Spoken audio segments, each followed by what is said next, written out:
शुक्रवार का दिन सोने और चांदी से जुड़े ईटीएफ निवेशकों के लिए झटका लेकर आया। रिकॉर्ड ऊंचाई से गिरते ही कई गोल्ड और सिल्वर ईटीएफ में 14% तक की तेज गिरावट देखने को मिली। जनवरी महीने में सोना और चांदी जबरदस्त तेजी में थे, लेकिन अचानक हुए इस बिकावली ने निवेशकों के मन में सवाल खड़े कर दिए कि क्या ये सिर्फ मुनाफा वसूली है या फिर अब तेजी का दौर खत्म होने वाला है। एक्सपर्ट्स ने बताया कि रिकॉर्ड तेजी के बाद आई इस गिरावट ने घरेलू ईटीएफ बाजार को हिला दिया है।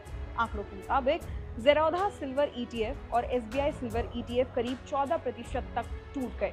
वहीं निप्पॉन इंडिया सिल्वर ईटीएफ में भी 14% तक की गिरावट आई, जबकि कोटक सिल्वर ईटीएफ करीब 12% नीचे आ गया।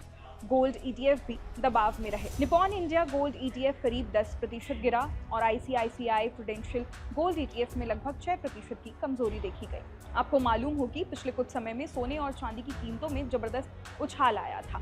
चांदी एक महीने में ही 1 लाख रुपए से ज्यादा चढ़ गई थी, जबकि सोना भी 30 से 40 हजार रुपए तक महंगा हो गया था। लेकिन शुक्रवार को इन दोनों धातुओं में भारी गिरावट आई। एमसीएक्स पर चांदी करीब 34,000 रुपए गिरकर 3,66,000 रुपए पर आ गई। वहीं सोना लगभग 5,000 रुपए टूटकर 1,79,000 रुपए प्रति 10 ग्राम पर पहुंच गया। एक्सपर्ट्स का कहना है कि इस गिरावट को लेकर बाजार की राय बटी हुई है। कुछ लोग इसे खरीदारी का अच्छा मौका मान रहे हैं, जबकि दूसरों का मानना है कि इतनी तेज रैली के बाद अब और गिरावट आ सकती है।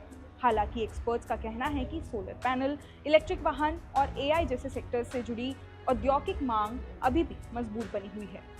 एक्सपर्ट्स ये भी सलाह दे रहे हैं कि मौजूदा हालात में एक साथ पूरा पैसा लगाना जोखिम भरा हो सकता है। बेहतर होगा कि निवेश को छोटे छोटे हिस्सों में किया जाए।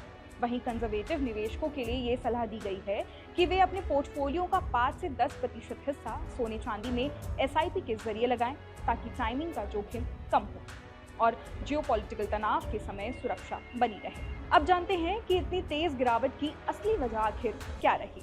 दरअसल डोनाल्ड ट्रंप ने गुरुवार को कहा कि वे फेड चेयरमैन जेरोम पावेल की जगह किसी नए व्यक्ति को लाने पर विचार कर रहे हैं, जिसके बाद खबरें आने लगी कि पूर्व फेड गवर्नर केविन वॉर्श इस पद के संभावित उम्मीदवार हो सकते हैं। इस बयान के सामने आते ही बाजार में हलचल मच गई। ट्रंप के इसी संकेत के बाद डॉलर मजबूत हुआ और सोने चांदी की कीमतों में तेज गिरावट देखने को मिली।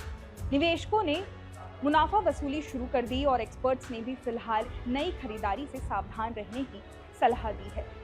इतनी बड़ी गिरावट की सबसे बड़ी वजह अमेरिकी फेड को लेकर बढ़ी अनसर्टेनिटी मानी जा रही है। बाजार को डर है कि अगर नया फेड चेयरमैन ज्यादा सख्त नीतियां अपनाता है तो ब्याज दरों में कटौती की उम्मीद कमजोर पड़ सकती है। यही चिंता गोल्ड और चांदी पर दबाव की वजह बनी।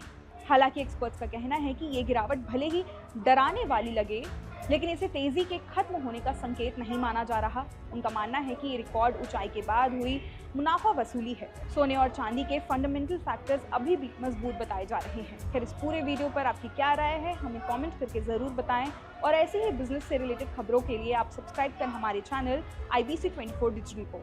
मेरा नाम है चारू अग्रवाल। नमस्कार।